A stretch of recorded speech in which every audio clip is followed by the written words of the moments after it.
Love this podcast? Support this show through the Acast supporter feature. It's up to you how much you give, and there's no regular commitment. Just click the link in the show description to support now.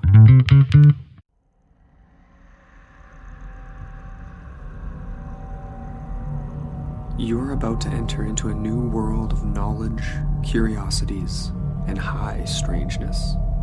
This is a podcast of Straight Up Strange Productions.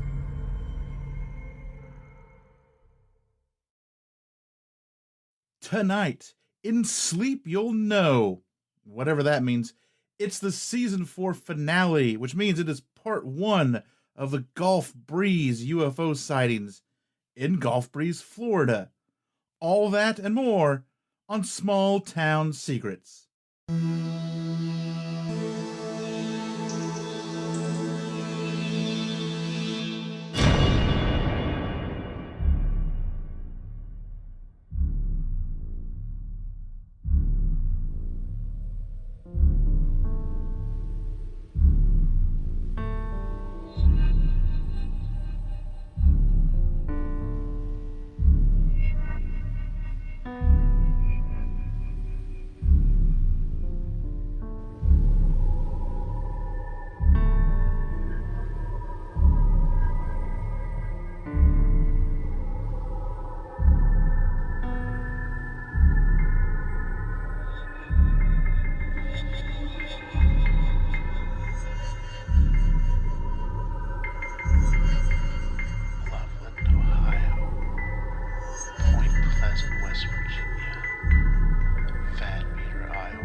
Every town has a secret.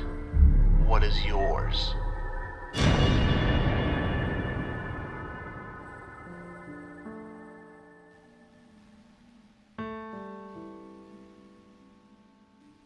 Hello, everyone, and welcome to the Season 4 finale, also known as episode 4.09, the first part, not the second part. Yes, I accidentally released an image on Twitter that said that this was part 2. No, it's part 1 of Gulf Breeze, Florida. Part 2 will be the next episode.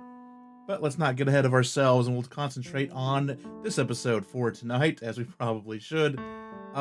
Just a few notes, ones that probably won't matter to anyone but me, but the office, the studio, has a door now. For not everyone knows this, I know I've talked about it before, and I know I've put it on Twitter. Didn't have a door. So this office used to be a porch, and then it was enclosed, and like the big heavy like storm door was taken off and just became a doorway. But I usually, since then, I've been using like just a moving blanket that I've folded in half and then hung on the door, which is still amusing, by the way. But that combined with the door now makes it a very quiet, nice quiet recording space. It might actually be quiet enough that I may not have to record super late at night on the weekends anymore, and I can record while everyone else is putts around the house and not disturb anybody. So we'll see how that goes down the road. Like I said, won't affect anybody but me, but hopefully maybe the show sounds a little bit different, maybe a little deader, not as quite as reverby as it normally does, but we'll see. I'm digging it, and yeah, a door, very exciting. But like I said, this is Gulf Breeze Part 1, and I want to lay out, before we get into it too much, how this is going to go, how this Season 4 finale is going to go. We're going to talk tonight. I'm just going to tell you the story from the beginning, from the first sighting to the end of the sightings. Next episode, Part 2, is when I'm going to get into the analysis of the photos with Bruce Maccabee, the Bud Hopkins stuff a little bit, the abduction stuff a teeny little bit. And we're going to talk about the aftermath of it a little bit. Was it a hoax? Was it not a hoax?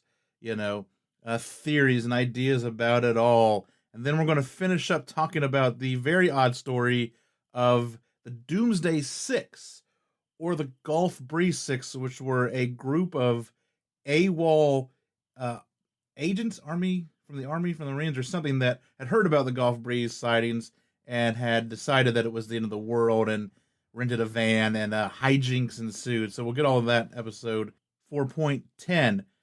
If you are on the Patreon, we're going to be spending the next couple of episodes of Backroads, the Patreon exclusive podcast, talking about Ed, who is the main character in this tale, if you will, and his wife Frances, talking about their abduction experiences. They wrote 2 books. Well, maybe a third book, but I wasn't able to find too much on it. They wrote 2 books that everyone knows about. That's better. They wrote The Gulf Breeze Sightings, which is where a lot of this information tonight and a lot of it next week or next episode is going to come from. And they also wrote another book called UFO Abductions in Gulf Breeze, which I'm going to go through, and we're going to talk about that on the Backroads podcast. So if you have been waiting or you don't know about the Patreon, the next 2 episodes I think are going to be pretty juicy, and they are the perfect reason to sign up for Patreon. So a couple ways you can check it out. You can go to patreon.com/STScast, or you can go to stscast.com, click on support, and there is a link that will take you to the Patreon site. There are 3 levels of support, a $1 level, a $3 level, and a $5 level. You can get stickers, you can get buttons, music towards the show, and of course, the Backroads podcast and a bunch of other stuff that I just decide to post and do. So if that interests you, then check it out and maybe help support the show a little bit with it. But I won't drill it into your head anymore. Let's move on. Oh, one more thing. This is a special episode. Why? Well, not because it's the season finale. That happens all the time. It's not even like an important season finale, like 40 episodes, well, 39. No, it is a special episode because we're doing Gulf Breeze, Florida. Gulf Breeze, Florida. And the reason why that is special is I have now officially done, once this episode is out, every town that I mention in the opening theme music. Will I replace those names now that we've done all 10? No, probably not, for I am far too lazy to go back and do that. Actually, it was a happy accident. I just ended up doing it for the promo, like the coming soon promo of the show, and just did it because I thought the promo needed a little something and liked it enough that I went back and threw it into the main theme. But we've done all 10 towns. 10 towns? I don't know if we mentioned 10 towns. However many towns I kind of whisper in the beginning intro theme, we've done them all. So I think that's enough intro for right now. Let's just get in to our first part of part 1 of Gulf Breeze, Florida.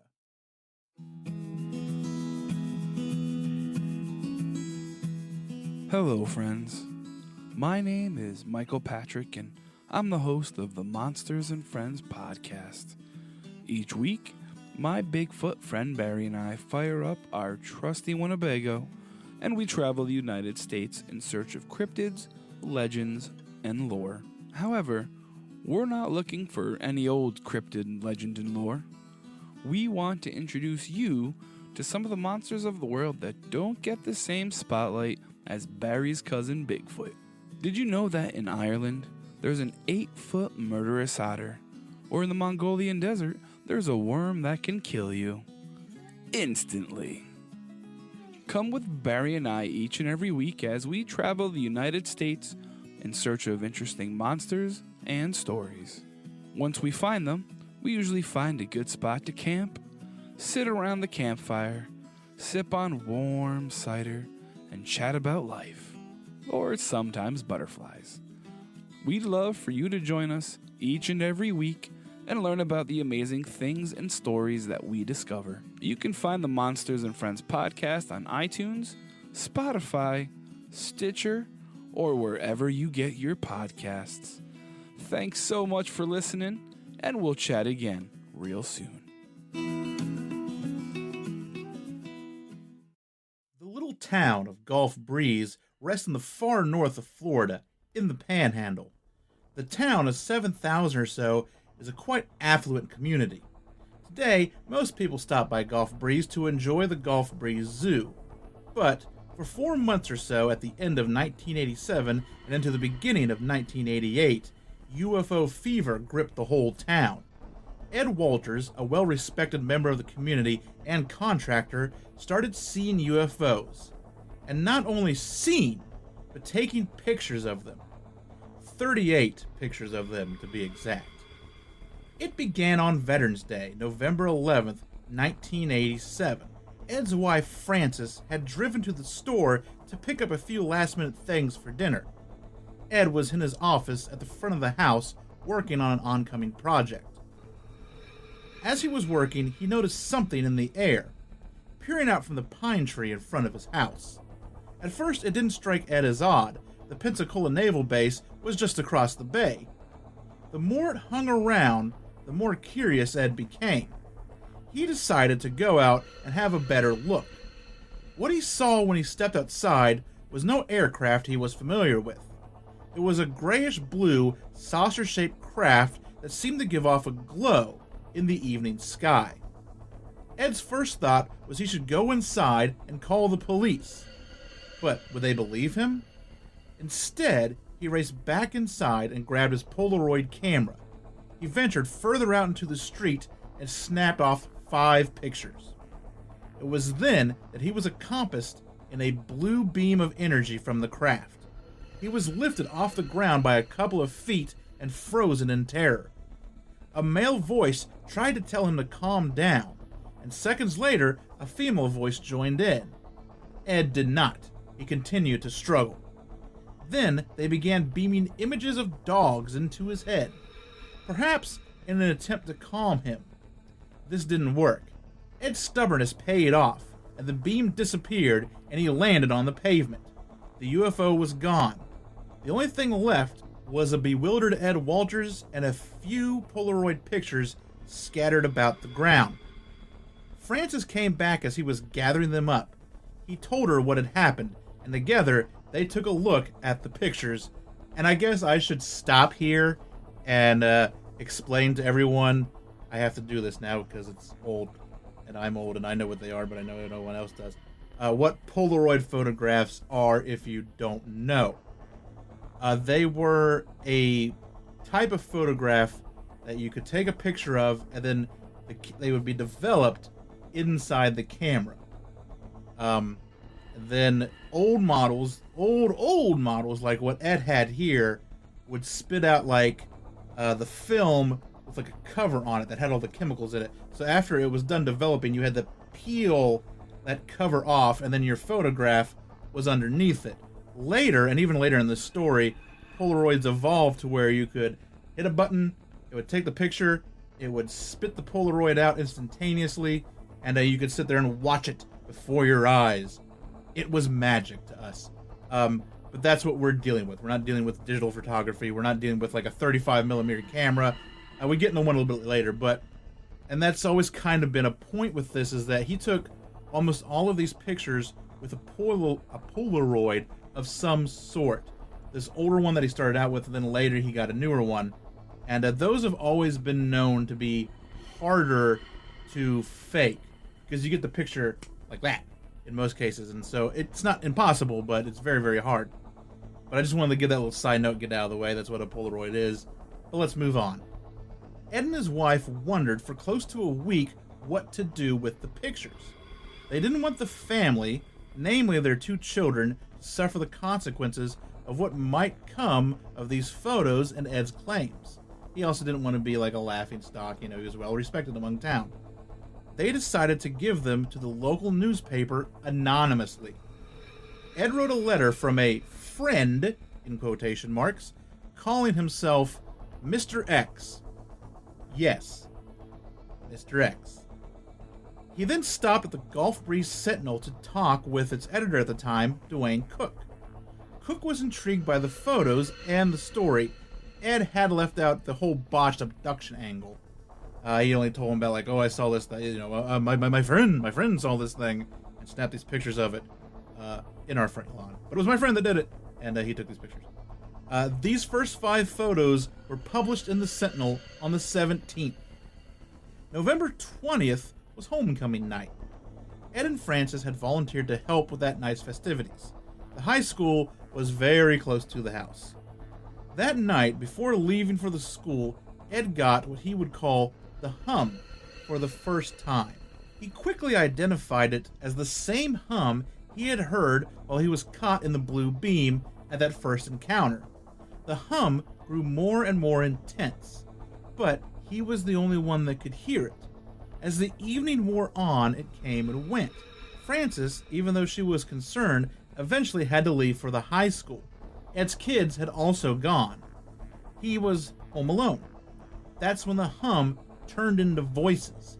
He followed the voices outside, camera in hand. Outside, he saw a craft coming down from the sky. As it lowered, a male voice, told him to calm down and step forward. Ed did not comply. He raised his camera. The voice replied, "Don't do that." And then a female voice said, "Please don't do that." Then strangely, a third voice spoke up in Spanish. "Los fotos son prohibito," the voice said. The female voice then continued, "You can't expose them. They won't hurt you. Just a few tests. That's all." Once again, Ed refused and snapped another picture. The UFO came closer and became much brighter. They asked him to come aboard. Ed would not, and asked what gave them the right to do what they were doing. The male voice replied, "We have the right." Ed took another picture. They once again started flashing images in Ed's head, this time of naked women. And probably some way to subdue him, many would claim. But this, of course, didn't work. "We will come for you," the male voice replied. As the UFO flew off, Ed took another picture. So, they talk rather cryptically like this when they do talk to him. You know, like, the whole "we have the right" thing, what do they mean by that? Are they talking about back in the 40s when allegedly Eisenhower and the government signed this treaty with the aliens to allow them to abduct so many people a year and all of this? Or are they talking about something completely different that we just can't quite understand? And then when she says, you know, you can't expose them, they won't hurt you, like, who is this other voice talking about? Like, the more I get into this and the more I look about what the aliens supposedly said, it's almost as like there's a group of aliens trying to nab him, and there's a group of aliens trying to protect him. You know, then I almost wonder, like, is the other female voice talking about, like, don't expose the film, just throw it away? You know, I don't know, but the very cryptic stuff, we'll get into some more things that they say later on. By the end of November, word about UFOs was getting around Gulf Breeze, and it wasn't just Ed Walters who had seen things.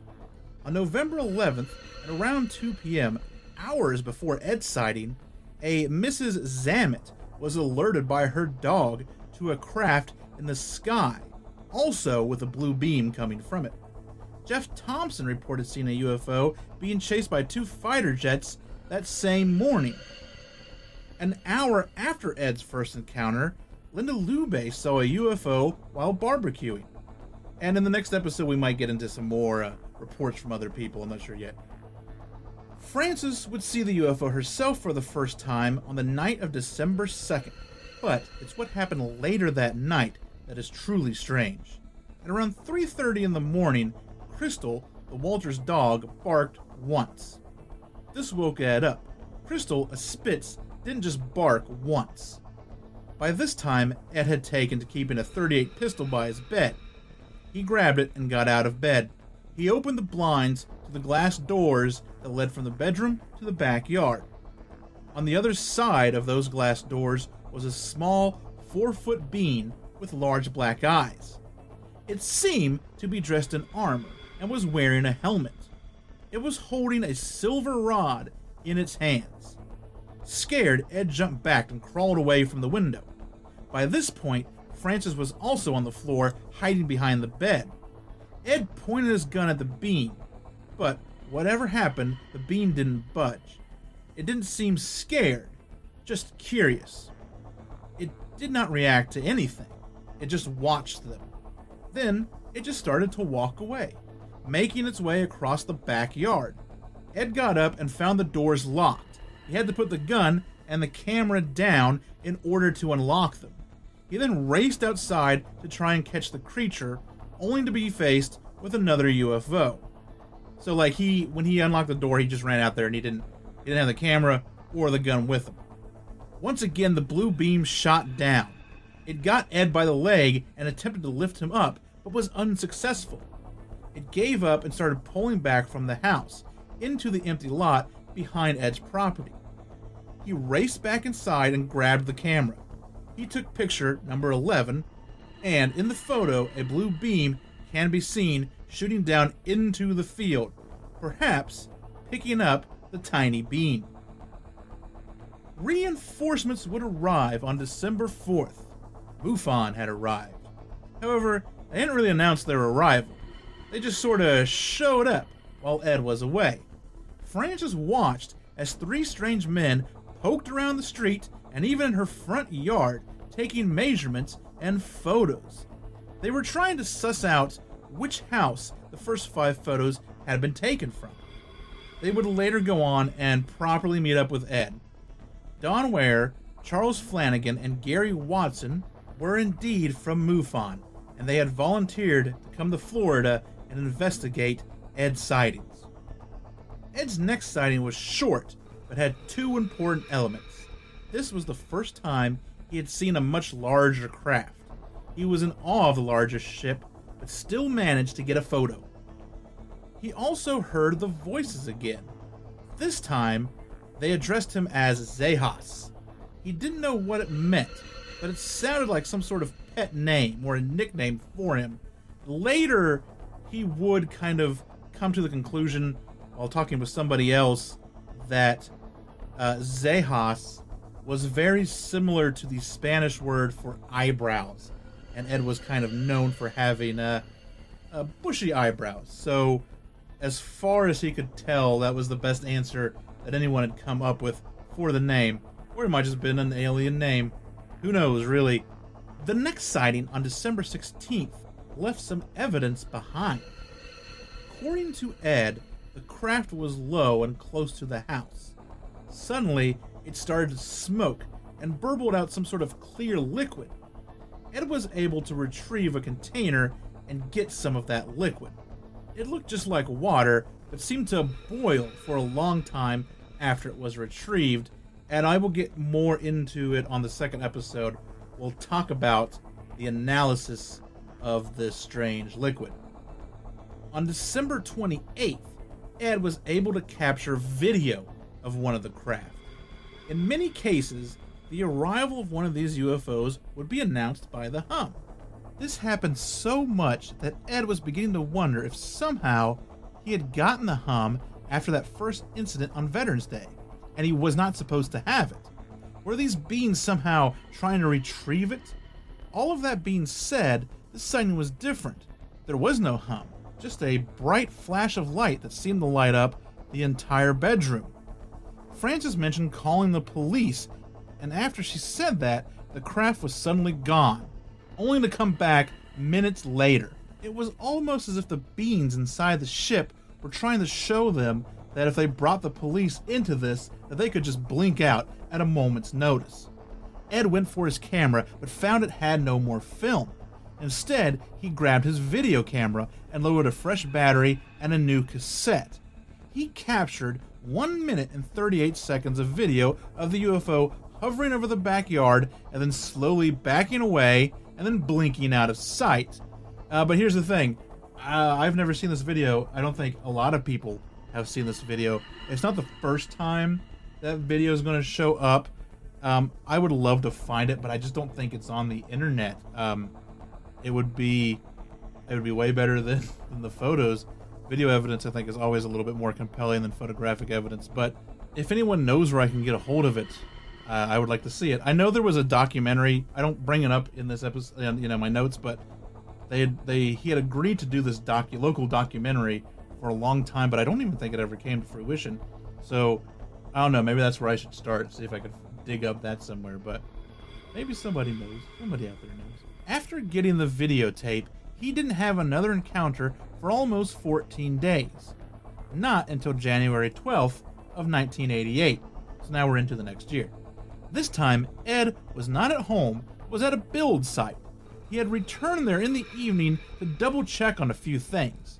The sun was setting on his way back down County Road 191B between Walton, Florida and Gulf Breeze, Florida. As he drove around a curve, he was hit with another bright light. This light was much like the blue beam, only white and much more intense.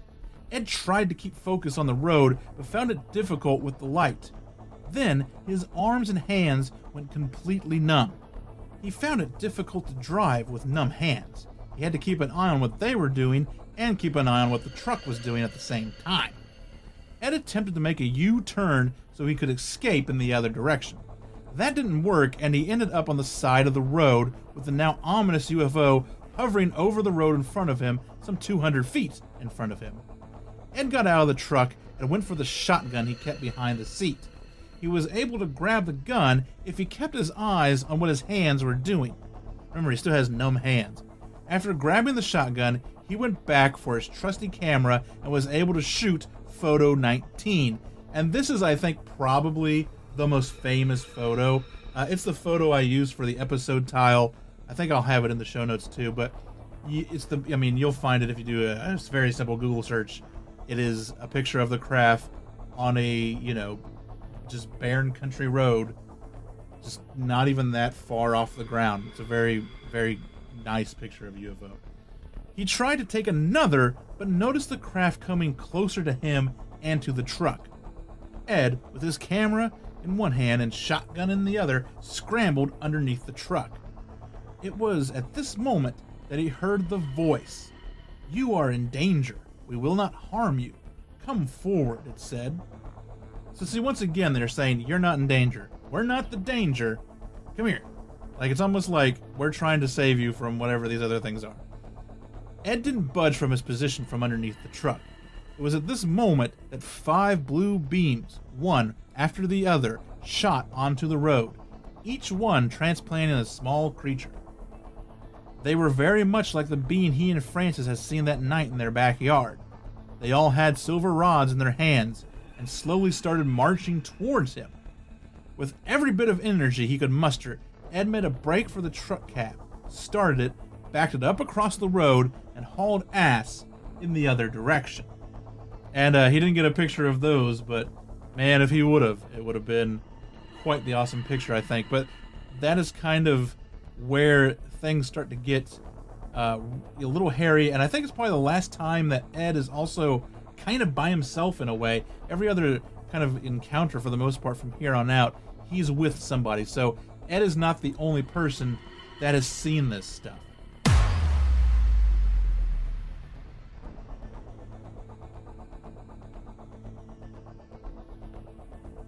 By this time, the 3 men from MUFON had started surveillance on Ed's home. Ed and the men had even started communicating by walkie-talkie. On the night of January 21st, the hum returned.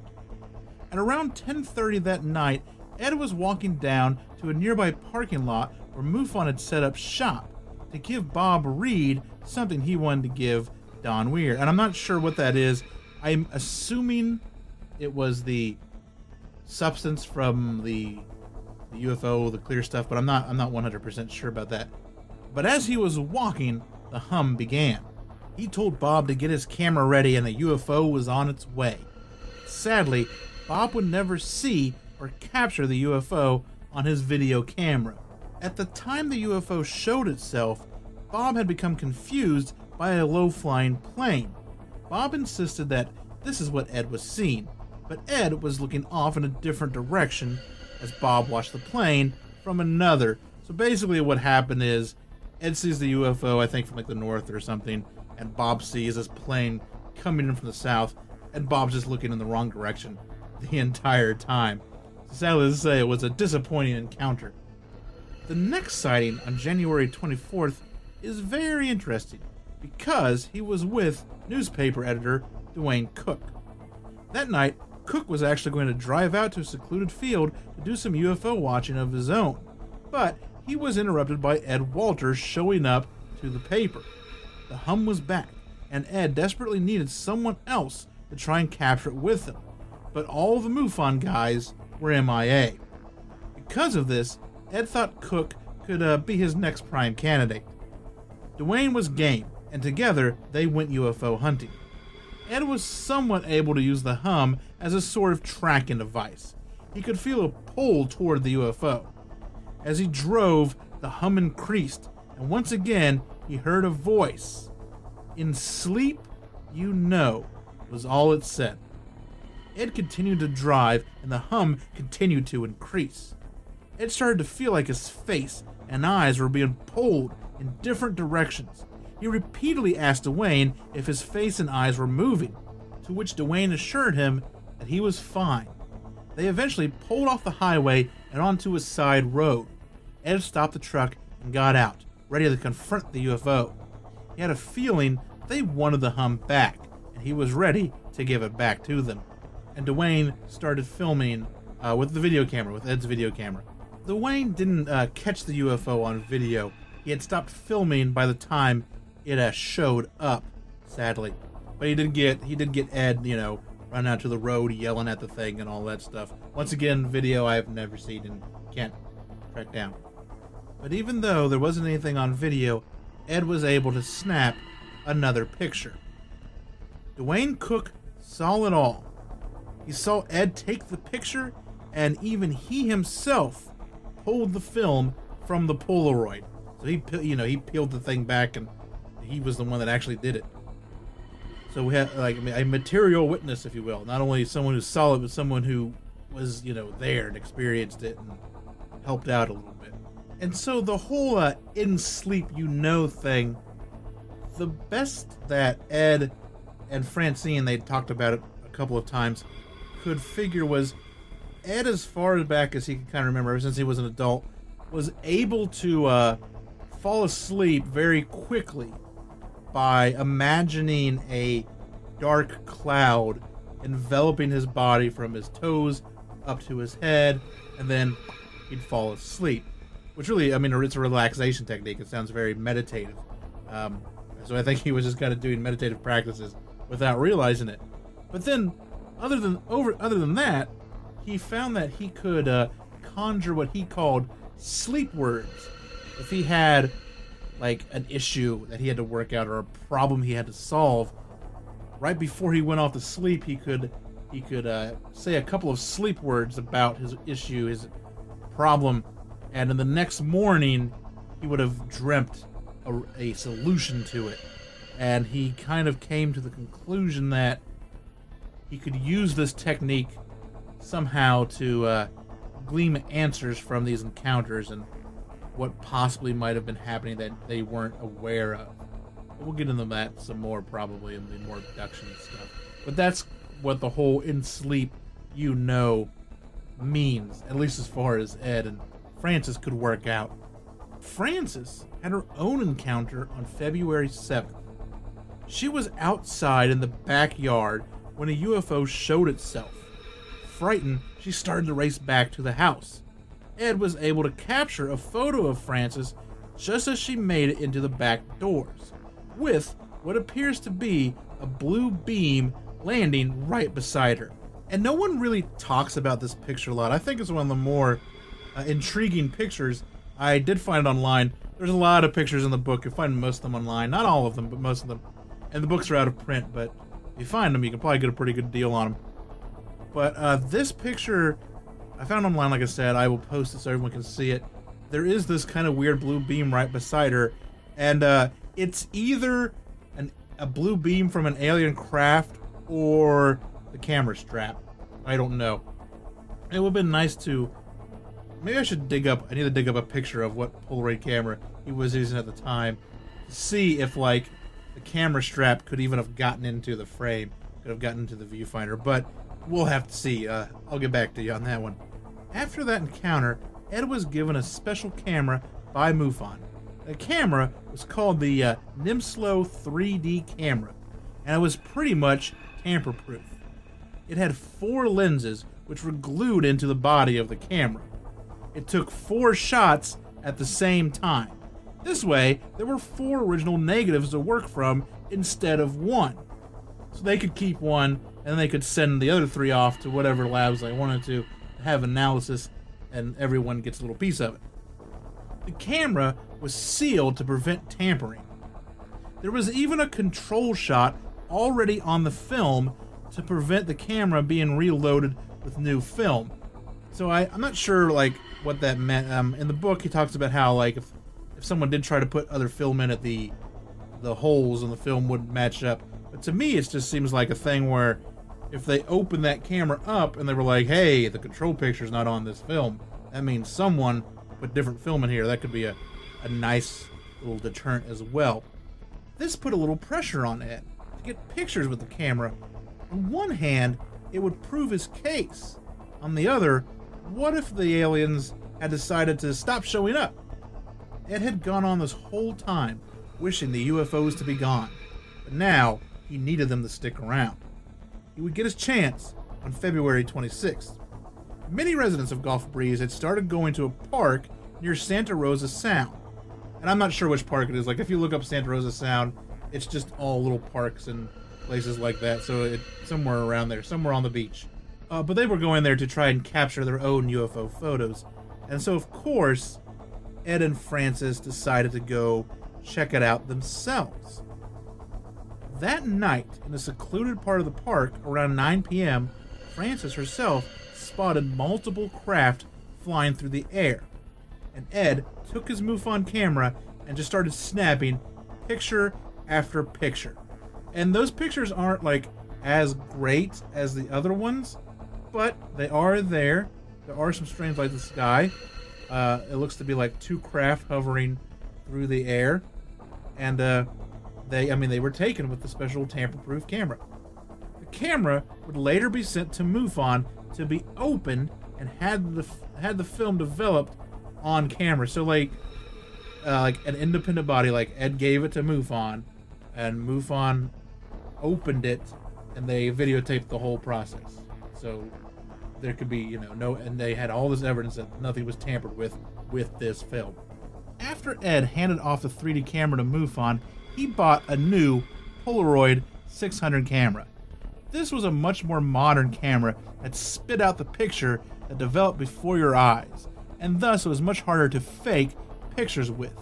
So it's like I said before, the old ones, I think you could do like double exposure with them if you were very careful with the film. Like you could peel that thing back and do it, and then put in your camera, take a picture. But this one, like all of the chemicals are within the film, and it pops it right out as soon as you press the trigger. So faking them is very hard. And by this point, Ed just wanted to make sure that he had the best tools that he could get a hold of to be able to discredit anyone that said that these pictures were faked. After the purchase, he got some interesting advice from famed physicist and UFO photo examiner Dr. Bruce Maccabee. We'll probably talk about it a lot more, like I said, in the next episode. Maccabee had instructed Ed on how to build what he called a stereo camera, which we'll call the SRS from here on out. That's what Ed called it. I'm not sure what the R is for, or what the other S is for, really. But it essentially was, he took Ed's new 600 Polaroid and another 600 that he borrowed from Dwayne Cook. He mounted them on a plank of wood at different angles and then attached that to a tripod. He then told Ed to set up a series of poles at 10-foot intervals away from the camera to help with distance and scale. By March, UFO spotting had become all the rage at the park. It had even become like a nightly occurrence with Ed and Francis. They would go out there almost every night and try to grab some pictures. While walking through the park one night, Ed was called out by name by a group of UFO hunters. He had been recognized with his camera and all by a man he knew named Dick Smith. Dick called him over to the group to say hi. Ed could not put his finger on it, but there was something in Dick's voice that told Ed that he knew he was Mr. X. Even though nobody said it outright, Ed felt he had just been outed as the man who had started all of this. The next day, Ed got a phone call to his home that further cemented the fact that people had found out his secret identity. He got a call from a woman saying her name was Jane, and he always assumed, and I think everyone always assumes, that was not her real name. Jane had taken pictures of UFOs in Shoreline Park in the middle of Gulf Breeze in 1986. So this is like a small community park in the center of town. It's not the big, sprawling park that is over by the beach. She had never said anything to her friends and family. She had just hidden the pictures away. The two talked about her encounter, and she agreed to send Ed some of her photos. And I think the last couple of pictures in the Gulf Breeze Sightings book are Jane's pictures. And her pictures, they have very similar craft to what Ed had been seeing. Ed and Francis had made several visits to the park at the same spot to set up the stereo camera, and they tried to get photos with it, but they didn't have much luck. On May 1st, Francis had left to chaperone a band trip, and she would be gone for the next 4 days. That night, Ed kept fighting the urge to go and set up the SRS camera by himself. It finally got the better of him, and so at 11 p.m., he went out to Santa Rosa Sound and set it all up alone in his usual spot. There was a light drizzle that night, and he ended up taking a break in his van at around 12:30. Something must have broken in him that moment, and he was ready for it all to be over. He walked back to the picnic shelter where the SRS was set up and just started calling them out, saying things like, "Here he is," and "It's Zeos, come and get me. Let's get this over with." Then, 1:10, they came. 2 ships appeared before him. He was able to get a shot with the SRS before a flash of brilliant white light engulfed him. He woke up on the beach. The time was 2:25. He had an hour and 15 minutes of missing time. Ed had no memory of what had been done to him. He went home in a shattered emotional state, and with Francis gone, he didn't have anyone to talk to about it. He ended up calling Dr. Maccabee and telling him about the situation. Ed had not come back unscathed, however. One of his hands reeked of a foul odor. He could only calm the smell by wrapping his hand in a towel. He later found that the smell was coming from a black substance under his fingernails, which I think they also had analyzed, and if I dig up any more on that, we'll talk about that as well next episode. He also had several bruises with red dots like all over his face, especially one right between his eyes. That was the last sighting. All in all, Ed had 20 encounters with the UFOs and took a total of 38 photographs. It's not, however, the end of the story. And that will do it for the kind of basics of the story, kind of from beginning to end. Like I said, next episode we'll get into some more hypothesis and some more sciencey stuff and things like that. But right now, it's intermission time. We're going to play some music, and we're going to come back with your local headlines.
Welcome back. And we have, like we always do, a couple of local headlines. This first one is from, hold on a second, the Macomb Daily by Don Gardner. And the headline reads, County Receiver Reports of Crocodile in Clinton River in Harrison Township. This is up in Michigan, if anyone is wondering. Does Macomb County have its own version of a Loch Ness Monster or the creature from the Black Lagoon?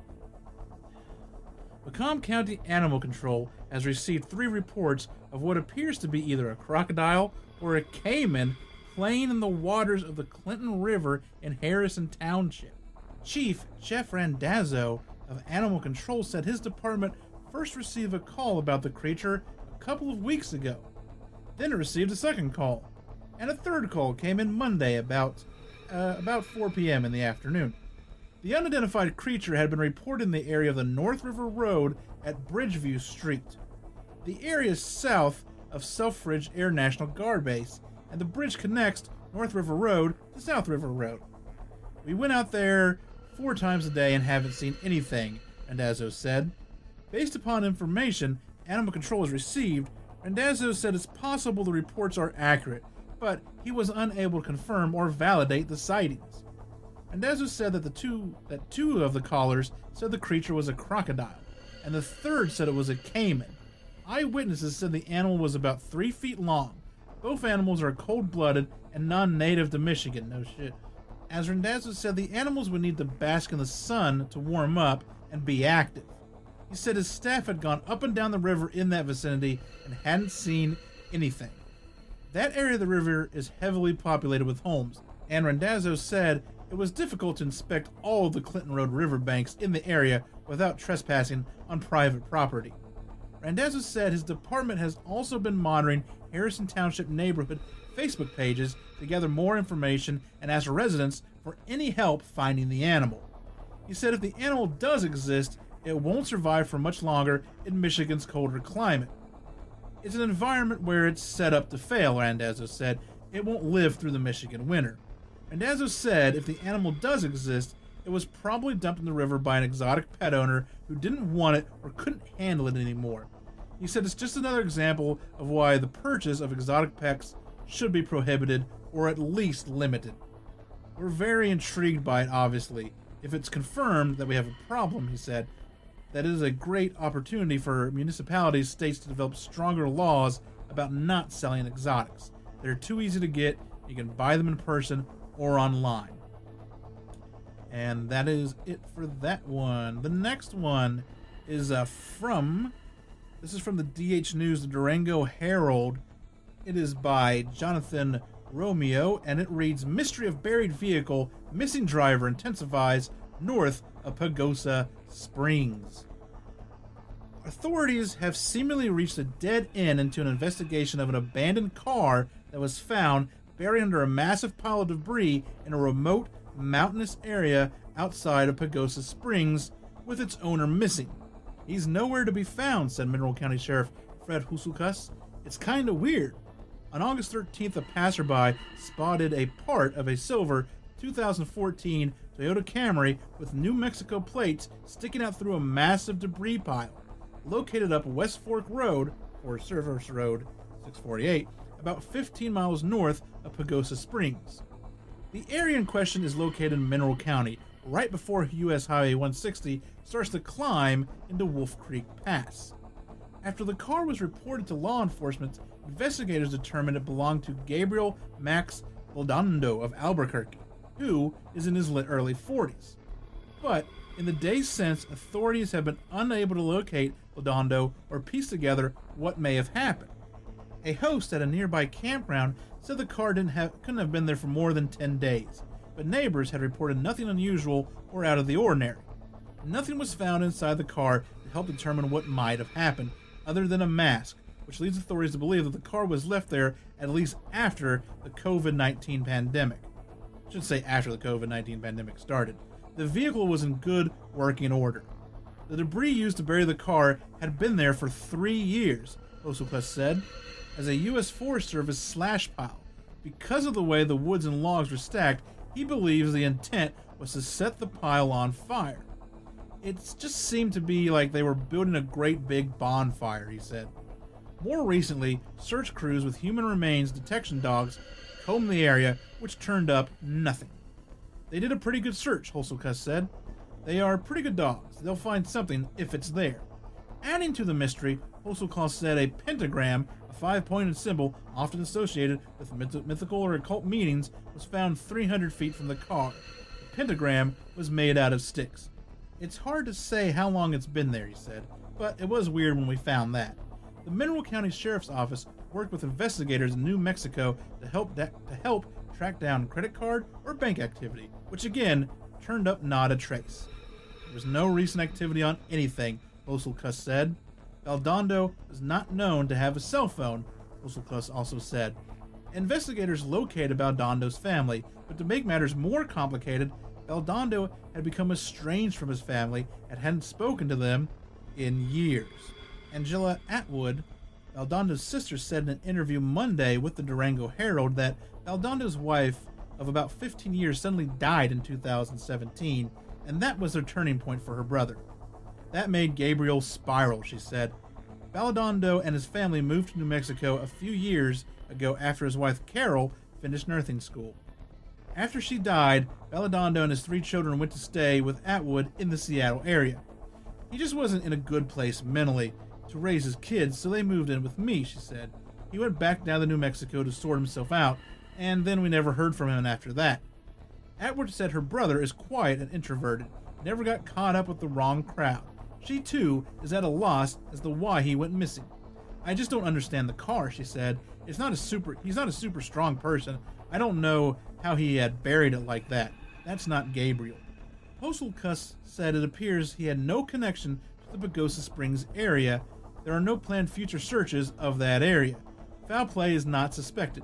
Authorities in New Mexico will keep an eye on credit card and bank activity. I don't know what else to do, he said. The location in question has been a problem area for missing people, Holselkuss said. In September 2017, Matthew Johnson of Rico called 911 to say he was lost. His car was found parked at an overlook on the west side of Wolf Creek Pass, and a robust search effort turned up nothing. He remains missing to this day. And a year or so before, Holselkuss said a truck that went off of Wolf Creek Pass near the same overlook resulted in the death of the driver, but authorities have no reason to believe there was a passenger who was never located. Maybe if we find one, we'll find them all, Holselkuss said. I think that's going to be, we might keep an eye on that one. That is going to be a mystery. That's going to be like some missing 401 here, probably, next time that comes around. And our last one is from the Birmingham Mail .co.uk, Birmingham Live. So this is from England. The headline reads, Pictured Terrifying Clown Tormenting Kingsmanford Neighborhood. And this is by Charlotte Regan. A Black County street has been gripped by the fears of a clown after residents claim they are being terrorized by a bare-chested motorist in full circus makeup. And police have been contacted by householders who say Bozo is in danger of making Cloverdale Crescent, Kingsmanford, a no-go area. According to residents, officers are tracing the footsteps of the rogue big-top entertainer. The bizarre spat of clown encounters is no laughing matter, say locals. They describe the confrontations as sinister. They have CCTV footage. On Thursday, the individual approached a young couple delivering leaflets. At first, they thought he was on his way to a children's party. Then, the red-nosed individual stared out, and that's in quotation marks, the 19-year-old woman before gawking in her face. Her companion told Black County Live he laughed like a clown. The 20-year-old added, He stared at my girlfriend for a minute or so and then started to laugh like a clown. At first I just thought he was on his way to a children's party or something. I didn't see him that clearly. We tried to ignore him and carried on doing the leaflets. We tried to pay no attention to him, to see if he would stop. But as we got closer, he got in his car and opened his passenger door and asked me if I was someone he knew. When I said no, he started laughing more. It was a scary experience for both of us. I went out last night and spent half the time looking over my shoulder. The victim has provided a detailed description. He added he was about 5 feet 8 inches tall. He was wearing clown face paint, false clown teeth, no top on, and a black cap and joggers. He was laughing like a clown and had knife scars on his belly. At 4 p.m. on the same day, a paperboy in nearby Water Street was so shocked he cycled into a nearby park to escape. His mother posted on the community forum, "My son phoned me to say that what had happened and kept the call going." As he approached Cloverdale, my son was hysterical. The clown stopped by him again. Myself and his dad ran after him, but he was gone by the time we got there. Police have been informed. Another householder posted he was wearing false teeth or something like that in his mouth. Scary. A spokeswoman for West Midlands Police confirmed complaints had been received, but as of yet, there is no reason to believe a crime had been committed. A rogue clown on the streets may be no laughing matter, but it's not an offense. She added, "We received calls on Thursday about a man driving in the Kingsmanford area, either wearing a clown mask or with his face painted and allegedly intimidating pedestrians." So that is, the clowns are back, everyone, for 2020. You can go and check this out. There is a really bad CCTV photo of a fat guy with no shirt on wearing clown makeup who appears to be driving a Mini Cooper. So be on the lookout for clowns again. And that will do it for this week's local headlines. We're going to do a boom real quick, and we're going to come back with your small town secrets.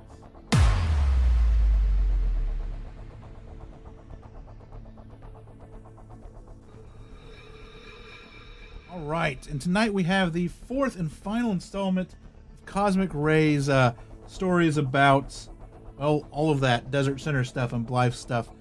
When we last left our intrepid reporter, they were going to have this kind of meeting about this town get-together about these UFOs, but it kind of got sidelined at the last second, and they were able to reschedule it at like a nearby ranch or something. So that's where the story picks up. Mr. Rogers in the neighborhood flying saucer meeting, this section begins. After the short delay to allow for the stragglers to arrive at the ranch house meeting on flying saucers, it was the local Blythe High School science teacher, George Wixom, who called the meeting to order and introduced that night's speaker, the editor of the San Diego, California news magazine, Talk of the Times, F.E. Rogers. Before this gentleman started his lecture, however, he distributed a 4-page photo offset program announcing that he, Rogers, would be presenting a tape-recorded interview with the Southern California aircraft plant worker, Orfeo Matthew Angelucci, concerning his 35-minute flight in a flying saucer taken right there in the Golden State. One of the inside pages displayed the opening photograph of this article depicting a tiny man in a shiny, skin-tight, silvery suit of the strange clothing worn by this entity. And there is a picture in his article here, and this will be on the show notes in a PDF form, so you can just get all of it, and you'll be able to see his picture. It's quite an intriguing picture. Rogers wrote that he was dressed in a mixture of metals wound tightly around his body to help withstand the Earth's atmospheric pressure. We, of course, do not have any such material on this planet. According to Rogers' pamphlet, this being was supposedly an alien who Mexican federal police authorities had saved from a flying saucer crash that took place on the outskirts of Mexico City just a few months previously in the spring of 1955. Rogers, a white-haired older gentleman, fiddled with the details on his tape recording device. He then adjusted his green eye shade and cleared his throat. "You people out there should be very interested in flying saucers," he began, speaking in a thin, quivering voice, continuing, "Of course the saucer people have shown great interest in your part of the country." The owner of the Blythe Music Shop, Leonard Allum, was skeptical from the get-go. "Just a moment," he interrupted. "What about this picture of the spaceman? Where did you get it?" The San Diego editor replied, "Someone in the know sent it to me." "Who?" the inquiring Ullman demanded. "I'm a newspaper man, sir," Rogers reported, "so you understand that I have to protect my sources." Local resident Robin Hill, however, wanted to know more about the spacesuit. "Just how do you know, sir, that we do not have any metal like it?" "I'm sorry that I am not authorized to answer that question, sir. If I were to do so, I might inadvertently supply a clue as to the classified source." "Understood," noted Hill. Astounding lecture. Many other locals started to raise their hands, with yet more questions. The science teacher came to the rescue, however, declaring that perhaps Mr. Rogers should get on with the recording. There will be a question period later on. Rogers affirmed that the tape all we're about to hear was backed up by the facts. He pointed out that while Adamski's story was well written, it wasn't scientifically documented like Angelucci's was. Orfeo Matthew Angelucci was a Lockheed Aviation worker from Los Angeles, and had at least some idea of the technical aspects of certain contemporary aircraft. He had a weighted opinion about the power and maneuvering characteristics of these flying saucers that largely remained enigmatic to the public at large. Rogers then flicked on the switch of his tape recorder, and for the next hour, the people of Southern California's saucer country enjoyed the opportunity of listening to Angelucci's expert testimony concerning flying saucers and his ideas of where they came from. The tape reel began to run. "On May 23, 1952, declared Angelucci in his recorded testimony, "a hazy, burgundy-colored glow led me through a heavy Los Angeles traffic to a desolate spot outside the city where the glow was suddenly transformed into a green disc, only 2.5 feet in diameter. The aircraft worker believed that the small disc was remote-controlled, some kind of probe. I got the message from the disc," he stated, adding that they, the intelligence behind the flying saucers, somehow informed me through the disc by mental telepathy that they would return to me on an urgent matter. Orfeo M. Angelucci, 1912 to 1993, was a frequent presenter at the Giant Rock Interplanetary Spacecraft Convention held at Landers Field, California, about 17 miles north of the Yucca Valley, from the mid-50s to the late 70s.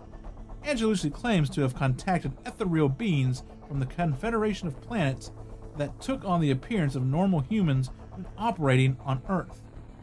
Orfeo rides in a flying saucer. As the tape recorder continued to play, the assembled Californians heard Orfeo's Angelucci's astounding account of his 35-minute ride aboard a flying saucer on the 27th of May, 1952. Just 4 days after his initial encounter with the drone, the aircraft mechanic said that the space people looked just like us in most outwardly visible aspects. They related to him how scientists in the Soviet Union were in the process of developing a more lethal type of atomic bomb, and when they achieved this objective, they would launch a first strike against the United States. He further declared that the Venusians and beings from other member worlds in the Confederation of Planets were even then working behind the scenes in both the Iron Curtain and the United States to put a stop to this perilous trend, thereby averting World War III. According to his contactee, the extraterrestrials were also urging Americans to stop the efforts of concerned scientists to stop the proliferation of atomic weapons, and yet more powerful rockets to deliver to these devices and to write their elected representatives in Washington, D.C., clearly expressing their concerns on these critical matters. They also gave Angelucci revelatory verses from the Old Testament book of Isaiah to back up their words of warning. Myriad of questions, few answers. After the presentation, the MC opened the floor for questions, and almost every hand went up. Here were some of the questions asked of Rogers. Who has heard this tape before? Has the Air Force shown any interest in this tape? Have recognized scientific authorities listened to this tape? Such questions continued to bombard Rogers' ears for the next 2 hours. For most of the questions, all the presenter could say is that he was not at liberty to answer them at this time. Also, since Orifo Angelucci could not be present at the meeting due to his personal engagements and to speak for himself, Rogers hesitated to put words in his mouth. The San Diego editor concluded the Q&A session with some harsh words. "I didn't come out here from San Diego to be tricked," he shouted. "These are the facts. You can take them or leave them." These remarks did not go over well at the crowded ranch house. One gentleman in the assembly identified himself as Robert Dwyer. He was soft-spoken, horn-rimmed college type, and began to address Rogers in a steady voice. "You're insulting our intelligence, sir. Most of us out here have a hunch that the saucers are real. Otherwise, we wouldn't have come here tonight. But statements about saucers, like statements about everything else, have to be backed up by some kind of proof. We're not trying to trick you, and we're not saying that Angelucci's a crackpot, but we do not take anyone's word, including from government representatives, unless it's backed up by facts." There was an enthusiastic round of applause, and the meeting broke up noisily. Blue Book magazine correspondent Paul C. Bernard went back to his motel to get some rest before departing Blythe the next morning. Of his experiences in the Colorado Desert areas of Southern California, the journalist noted that, "I took 2 things along, a notebook bulging with names and dates, personal opinions, and a hastily scribbled impressions, and a renewed aspect for the down-to-earth reasoning of the average American." And I want to mention that Ray has a couple of books out that I think you can get on Amazon. I will link it all to the show notes. He mentions here in his second book, the Venus Rising series, Final Countdown, Rockets to Venus. Can't say Venus tonight for some reason.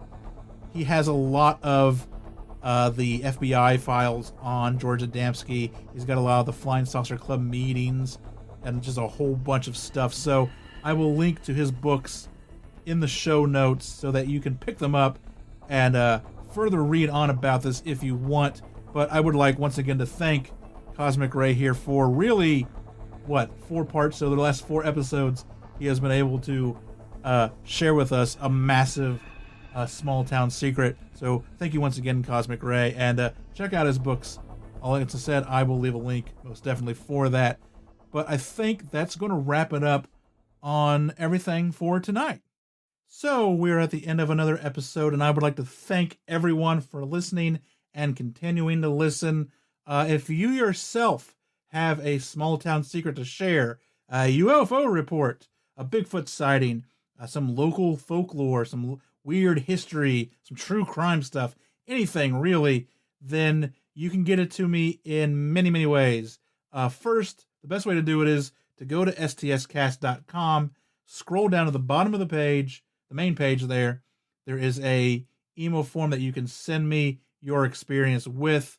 While you're there, check out all the show notes, sources, pictures. That's all in there. Ways you can support the show with merch and Patreon and all of that good stuff.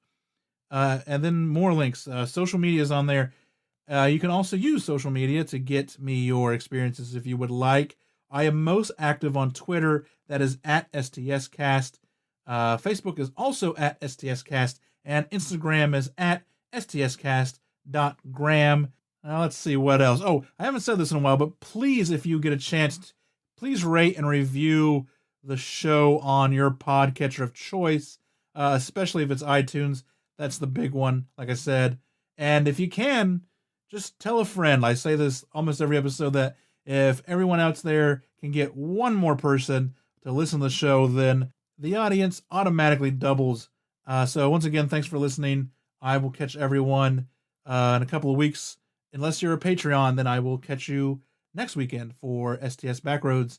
But remember, every town has a secret. What is yours?